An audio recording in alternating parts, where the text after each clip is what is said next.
বাগজান কাণ্ডৰ পুনৰাবৃত্তিৰ আশংকাত ত্ৰস্তমান হৈ পৰিছে শিৱসাগৰৰ ভটিয়াপাৰবাসী ৪৮ ঘণ্টা অতিক্ৰম কৰাৰ পাছতো নিয়ন্ত্ৰণ হোৱা নাই গেছ নিৰ্গমন সেই অঞ্চলটোৰ আমি পৰিৱেশ দেখুৱাইছো হাহাকাৰ পৰিস্থিতিৰ সৃষ্টি হৈছে সেই অঞ্চলটোত এয়া পৰিৱেশ দেখুৱাইছো শিৱসাগৰৰ ভটিয়াপাৰৰ বাৰিচুকৰ তেল আৰু প্ৰাকৃতিক গেছ নিগম লিমিটেডৰ অধীনস্থ RDDS 147 ৰিগত নিয়মীয়া কাম-কাজ চলি থকা অৱস্থাতেই হঠাৎ অঘটন সংঘটিত হয় কিমান এক ভয়াবহ হৈ উঠিছে সেই পৰিস্থিতি দৃশ্য দেখিলে আপোনালোকে অনুমান কৰিব পাৰিব ভয়ংকৰ শব্দৰে এতিয়া গেছৰ নিৰ্গমন বৰ্তমান অব্যাহত আছে গতিকে ঘটনাস্থলীত উপস্থিত আছে আমাৰ সাংবাদিক মুজাক্কিৰ আহমেদ মুজাক্কিৰৰ কাষলৈ আমি পোনপটীয়াকৈ যাবলৈ বিচাৰিছো মুজাক্কিৰ আপুনি কালিৰ দিনটোতো সেই স্থানৰ পৰা আমাক কিছু পৰিৱেশ দেখুৱাইছিল আজি সুধিব বিচাৰিছো যেটো ONGCৰ কৰ্তৃপক্ষ উপস্থিত আছে ONGCৰ এটা বৃহৎ দল উপস্থিত আছে গতিকে বিশেষজ্ঞৰ দল উপস্থিত আছে বিশেষজ্ঞৰ দলে পৰিৱেশসমূহ নিয়ন্ত্ৰণ কৰি আছে বা পৰ্যবেক্ষণ কৰি আছে গতিকে কেনেদৰে এই পৰিস্থিতিসমূহ পৰ্যালোচনা কৰি গৈছে বা নিয়ন্ত্ৰণ কৰি গৈছে সামগ্ৰিক তথ্যখিনি মুজাক্কিৰ নিশ্চয়কৈ ঋতুচক আজি প্ৰায় ৪৫ ঘণ্টাৰ আগতে শিৱসাগৰৰ যি ভটিয়াপাৰা বাৰিচুক আছিলে বাৰিচুকত এক বিস্ফোৰণ সংঘটিত হৈছিলে আৰু বিস্ফোৰণ সংঘটিত হোৱাৰ পিছত এই ৪৫ মিনিট ধৰি অহৰহ যি গেছ সেই গেছ নিৰ্গত হৈ আছে আৰু এক কথাত ক'ব গ'লে এই গোটেই কথা বতৰাখিনি ONGC যিটো ONGC বুলি কোৱা হয় এই ONGCৰ যিটো বিভাগ সেই বিভাগ সম্পূৰ্ণৰূপে ব্যৰ্থ হৈছে যাৰ পৰিপ্ৰেক্ষিতত এই ৪৫ ঘণ্টা সময়ে তেওঁলোকে পানী মৰাৰ বাহিৰে বেলেগ কোনো ধৰণৰ কাম কৰা নাই ইয়াৰ যিসকল স্থানীয় ৰাইজ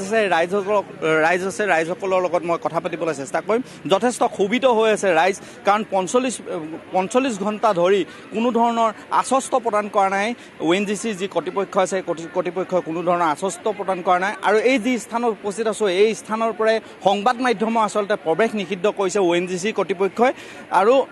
এক কথাত ক'ব গ'লে ONGC যিটো ব্যৰ্থতা সেই ব্যৰ্থতা উদঙাই দিয়াৰ বাবে সম্পূৰ্ণৰূপে ইয়াত সংবাদ মাধ্যমক আচলতে নিষিদ্ধ কৰিছে আৰু ইয়াত আৰক্ষীৰ এক বৃহৎ বাহিনী আচলতে তৈয়াৰ কৰি ৰাখি যাতে কোনো লোক আচলতে ইয়াত প্ৰৱেশ কৰিব নোৱাৰে ইয়াৰ স্থানীয় যিসকল লোক আছে সেই লোকসকলৰ লগত মই কথা পাতিবলৈ চেষ্টা কৰিম মই ইয়াতে স্থানীয় এজন মহিলা আছে মই বাইদেউ আপোনাৰ পৰাই আচলতে জানিব বিচাৰিম ৪৫ ঘণ্টা সময় উকলি গ'ল ONGC সম্পূৰ্ণৰূপে ব্যৰ্থ হৈছে আপোনালোকৰ লগত কিবা কথা বতৰা হৈছে নেকি ONGC এতিয়ালৈকে তেওঁলোকে একো কথা বতৰা পতা নাই কিন্তু গাড়ী আহিছে সোমাইছে ওলাইছে আৰু কৈ থৈ যায় যে আমাৰ বাহিৰৰ পৰা মানুহ আনিম আজি 3 দিন হৈ গ'ল একো মানে ব্যৱস্থা নহয় আজি কিন্তু ৰাতিপুৱা বেছি ডাঙৰ শব্দ উচ্চাৰণ হৈছে আমি 3:30 মান বজাত গোটেই মানুহবোৰ বিছনাৰ পৰা নামি মানে লৰা ধপৰা কৰিবলগীয়া আছে সৰু ল'ৰা ছোৱালী কান্দিছে মানে বেছি শব্দ প্ৰদূষণ আৰু কোলা ধোঁৱা মানে বেছি উৎপন্ন হৈছে তাৰ পৰিৱেশত আমাৰ চকুৰ পৰা আদি হাৰ্ডৰ মানে উশাহ লোৱাত কষ্ট পাইছোঁ মানে আৰু তেওঁলোকে এতিয়ালৈকে আমাক একো সোধা নাই আৰু মেডিকেলৰ পৰা তোমালোকে কিবা খাইছা নে মেডিকেলৰ কিবা পাইছা নে একো মানে তেওঁলোকে সোধা নাই মাত্ৰ আহিছে গৈছে সেইটো কাৰণে আমি ভাবিছোঁ কি আজি গোটেইখিনি ওলাই আহিছোঁ আমি এইটো ৰাস্তাটো বন্ধ কৰি দিম কিবা মানে ইয়াত হৈ গ'লেও হৈ যাব আমিতো এনেও মৰিয়ে আছোঁ আধা মৰি থকাতকৈ একেবাৰে মৰি যাম বুলি ভাবিছোঁ ONGC লোকক ইয়াৰ পৰা সোমাবলৈ নিদিওঁ আমি আজি 3 দিন আমি একো কৰা নাছিলোঁ তেওঁলোকক ভাবিছিলোঁ কি তেওঁলোকে এই 3 দিনত বাহিৰৰ পৰা মানুহ আনিব কৰিব কিন্তু তেওঁলোকে এইটো ব্যৱস্থা লোৱা নাই আৰু যিজন মানে এইটো এটা প্ৰাইভেট ৰিক হয় তেওঁ তাৰমানে এতিয়ালৈকে কোনো মানে মালিকজন অহা নাই মালিকজনে মানে মানুহ পঠিয়াই দিলে কি তেওঁলোকে ৰিগতহে কাম কৰিছে আমাৰ মানুহখিনিতো কি হৈছে ক'ত আছে আপোনালোকে এইটোতো এতিয়ালৈকে সুবিধা মানে কৰি দিয়া নাই তেওঁলোকে সেইকাৰণে আমি জংগী হৈ ওলাই আহিছোঁ মুঠতে আজি যাবলৈ নিদিওঁ আমি নিশ্চয়কৈ অকল ঋতুচক মই উল্লেখ কৰিব লাগিব যে এই যি স্থান আছে এই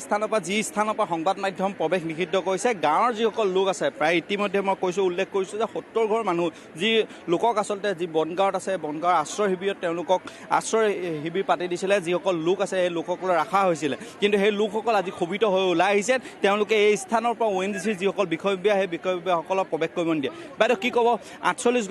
প্ৰায় 48 ঘণ্টা সময় পাৰ হৈ গ'ল কি ক'ব আমি একো পোৱা নাই সেইকাৰণে আমাক এতিয়া শান্তি লাগে আমাৰ সুবিধা লাগে আমি যিটো বিচাৰি আছোঁ সেইটো এতিয়ালৈকে আমি পোৱা নাই আমাক লাগিবই অকল যে তাত গেছৰ তাত পানী দি থাকিলে গেছ বহি যাব সেইটো নহয় কিন্তু তেওঁলোকৰ ওপৰলৈ আহি আমাৰ সেইখিনি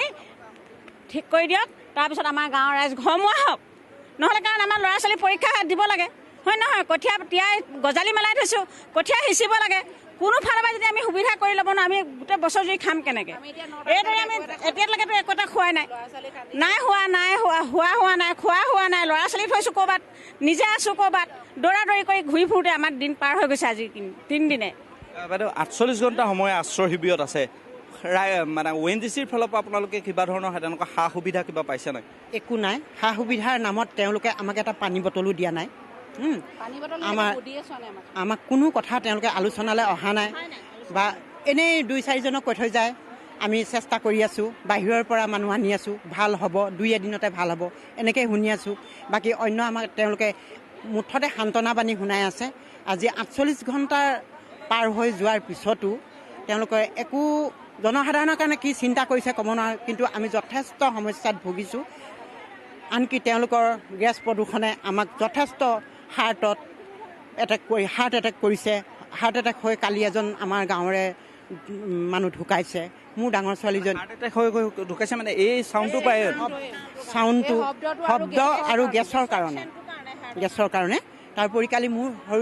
ডাঙৰ ছোৱালীজনীও তাই হাৰ্ট এটেক হৈ গৈছিলে, হঠাতে পৰি গৈছিলে। মই ইয়াৰ এম্বুলেঞ্চ লৈয়ে জয়াগত ভৰ্তি কৰা হৈছিলে। আচলতে চাওক, ইতিমধ্যে মই ঋতু উল্লেখ কৰিছোঁ। মোৰ সতীৰ্থ যদি সম্ভৱ হয় তেতিয়াহ'লে মোৰ মোবাইললৈ কিছু জুম কৰি দেখাব অনুৰোধ জনাইছোঁ। যেতিয়া 24 ঘণ্টা প্ৰায় 24 ঘণ্টা সময় যেতিয়া পাৰ হৈ গৈছিলে, ONGCৰ তৰফৰ পৰা মাত্ৰ এটা প্ৰেছ বিবৃতি দিছিলে, যি প্ৰেছ বিবৃতিটোত তেওঁলোকে উল্লেখ কৰিছিলে যে পৰৱৰ্তী সময়ত যিসমূহ কাম কাজ সেই কাম কাজসমূহ হ'ব আৰু তেওঁলোকৰ যি এই গেছ নোমোৱাৰ ক্ষেত্ৰত যিটো কাম কাজ সেই কাম কাজ অব্যাহত আছে আৰু অতি সোনকালে এই গেছসমূহ নিৰ্বাপিত হ'ব। কিন্তু এই কথাত এটা উল্লেখ কৰিবলৈ যে অসমৰ নৱৰত্ন যি প্ৰতিষ্ঠান ONGC, এই ONGC এইটোৱে প্ৰথম ঘটনা নহয়, এনেকুৱা ধৰণৰ বহু ঘটনা সংঘটিত হৈছে। আৰু স্বচক্ষুৰে দেখুওৱা বাগজানৰ যি কাণ্ড, সেই বাগজানৰ কাণ্ড সকলোৱে জানে, সেই বাগজানৰ যি ট্ৰেজেডি, সেই ট্ৰেজেডিৰ কথা সকলোৱে জানে। কিন্তু ONGCৰ যিটো ব্যৰ্থতা, সেই ব্যৰ্থতাটো ঢাকিবৰ বাবে আচলতে সংবাদ মাধ্যমক ইয়াৰ পৰা প্ৰৱেশ নিষিদ্ধ কৰিছে, গাঁৱৰ ৰাইজক ইয়াৰ পৰা প্ৰৱেশ নিষিদ্ধ কৰিছে। তেওঁলোকে আৰক্ষীৰ এটা বৃহৎ দল ইয়াত তৈয়াৰ কৰি ৰাখিছে, যাৰ বাবে ইয়াত সংবাদ মাধ্যম আচলতে ইয়াৰ ভিতৰলৈ যাতে প্ৰৱেশ কৰিব নোৱাৰে। তেওঁলোকৰ যিটো ব্যৰ্থতা, সেই ব্যৰ্থতাটো যাতে উদঙাই দিব নোৱাৰে। মুঠৰ ওপৰত এই 48 ঘণ্টা সময় তেওঁলোকে এটা কামেই কৰি আছে যে দিখৌ নৈৰ পৰা যিসমূহ পানী, সেই পানীসমূহ লৈছে আৰু যিটো ৰিগৰ পৰা তেওঁলোকে ধোঁৱা নিৰ্গত হৈ আছে বা যিটো ৰিগৰ পৰা গেছ নিৰ্গত হৈ আছে, সেই গেছ নিৰ্গত হৈ থকা যিটো ৰিগ আছে, সেই ৰিগটো মাত্ৰ ঠাণ্ডা কৰি ৰাখিছে। তাৰ পৰিপ্ৰেক্ষিতত কোনো ধৰণৰ কাম কাজ বা কোনো ধৰণৰ একো ব্যৱস্থা গ্ৰহণ কৰা নাই। এই যিটো ৰিগ আছে, সেই ৰিগটোতো এক কথাত উল্লেখ কৰিব গ'লে এই যিটো ব্যৰ্থতা, সেই ব্যৰ্থতাটো আচলতে উদঙাই নিদিবৰ বাবে সংবাদ মাধ্যমক এই প্ৰায় 500 মিটাৰ আঁতৰতে এইদৰে আচলতে এই মুহূৰ্তত ইতিমধ্যে স্থানীয় ৰাইজ ক্ষুব্ধ হৈ পৰিছে প্ৰশাসনৰ বিৰুদ্ধে। প্ৰশাসনে এই বিষয়টোৰ ওপৰত কোনো ধৰণৰ গুৰুত্ব আৰোপ নকৰাৰ অভিযোগ উত্থাপন হৈছে বা প্ৰশাসনৰ লোকে বিষয়টোৰ ওপৰত কাণসাৰ নিদিয়াটো অত্যন্ত এতিয়া গুৰুতৰ বিষয় হৈ পৰিছে। মুজাক্কিৰ, প্ৰশাসনৰ কোনোবা লোক আছেনে নাই বা সমগ্ৰ সমস্ত দায়িত্ব ONGCৰ কৰ্তৃপক্ষকে প্ৰদান কৰিছে নেকি প্ৰশাসনে? নিশ্চয়কৈ আচলতে নিশ্চয়কৈ মই এটা কথা আপোনাক উল্লেখ কৰিব লাগিব যে যিদিনাখনৰ পৰা ঘটনাটো সংঘটিত হৈছিলে, সেইদিনাখনৰ পৰা শিৱসাগৰ যি জিলা প্ৰশাসন আছে, সেই জিলা প্ৰশাসন সম্পূৰ্ণৰূপে তৎপৰ হৈছে। কিন্তু শিৱসাগৰ জিলা প্ৰশাসনৰ কোনো ধৰণৰ বিষয়া বা কোনো ধৰণৰ তেওঁলোকৰ যিসকল লোক আছে, জিলা প্ৰশাসনৰ লগত জড়িত যিসকল লোক আছে, সেই লোকসকলক আচলতে এই ONGCৰ যিটো কৰ্তৃপক্ষ আছে, কৰ্তৃপক্ষই এই যিটো কাম কাজ ইয়াত চলি আছে, সেই কাম কাজৰ ক্ষেত্ৰত জিলা প্ৰশাসনকো আচলতে তেওঁলোকে ভিতৰত সোমাব দিয়া নাই বা জিলা প্ৰশাসনৰ লোককো তেনেকুৱা ধৰণৰ কোনো কথা বতৰা জনা নাই। যিহেতু কালি সন্ধিয়া আমি এজন জিলা প্ৰশাসনৰ এজন বিষয়ববীয়াৰ লগত কথা পাতিছিলোঁ। তেওঁলোকে আচলতে এই ONGCৰ যিসকল লোক আছে বা যিসকল বিষয়া আছে, তেওঁলোকৰ মতালিয়ে আচলতে জিলা প্ৰশাসনতো এই গোটেই কাৰ্যটোৰ পৰা আচলতে দূৰত ৰখা পৰিলক্ষিত হৈছে। কিন্তু জিলা প্ৰশাসনে সম্পূৰ্ণৰূপে সহযোগিতা আচলতে কৰি আছে। শিৱসাগৰ জিলা প্ৰশাসনৰ অন্তৰ্গত যি SDRF, NDRF হওক বা ষ্টেট ফায়াৰ ছাৰ্ভিচ আছে, সেই 48 ঘণ্টা সময় ধৰি তেওঁলোকে সেইদৰে আচলতে সহযোগিতা কৰি আছে। কিন্তু এই ONGCৰ যি বিষয়াসকল আছে, ONGCৰ যি কৰ্তৃপক্ষ আছে, সেই কৰ্তৃপক্ষই মতালিৰ বাবে এই জিলা প্ৰশাসনে এই গোটেই কথা বতৰাখিনি ইমান তেনেকুৱা ধৰণৰ যিভাৱে সহায় কৰিবলগীয়া লাগিছিল, সেইদৰে আচলতে সহায় কৰিব পৰা নাই। আৰু ইতিমধ্যে মই উল্লেখ কৰিছোঁ যে এই সংবাদ মাধ্যমক প্ৰৱেশ কৰা বা স্থানীয় লোকক ইয়াত প্ৰৱেশ নিষিদ্ধ কৰাৰ কাৰণ এটাই যে ONGCৰ যিটো ব্যৰ্থতা, সেই ব্যৰ্থতাটো লুকুৱাবৰ বাবে এইদৰে আচলতে পদক্ষেপ লৈছে ONGC কৰ্তৃপক্ষৰ। ঋতু, পৰৱৰ্তী সময়ত আমি আপোনাৰ সৈতে লাইভযোগে পুনৰ সংযুক্ত হ'ম। এই মুহূৰ্তত আমি ধন্যবাদ জ্ঞাপন কৰিছোঁ। আপুনি পৰিৱেশসমূহ পৰ্যবেক্ষণ কৰি যাব আৰু বৰ্তমানৰ পৰিস্থিতি কেনেকুৱা ধৰণৰ হৈছে আমাক দেখুৱাই যোৱাৰ চেষ্টা কৰিব। এনেদৰে এতিয়া ত্ৰস্তমান হৈ পৰিছে ভটিয়াপাৰবাসী, হাহাকাৰ পৰিস্থিতিৰ সৃষ্টি হৈছে। প্ৰশাসনে যেনেকুৱা ধৰণৰ এতিয়া ব্যৱস্থা গ্ৰহণ কৰিব লাগিছিল সেই লোকসকলৰ ওপৰত বা সন্দৰ্ভত তেনেধৰণে কিন্তু গুৰুত্ব আৰোপ কৰা নাই বা কোনো ধৰণৰ যাৱতীয় ব্যৱস্থা গ্ৰহণ কৰা নাই। গতিকে প্ৰশাসনৰ লোকৰ বিৰুদ্ধে যথেষ্ট ক্ষুব্ধ হোৱা দেখিবলৈ পোৱা গৈছে স্থানীয় ৰাইজক।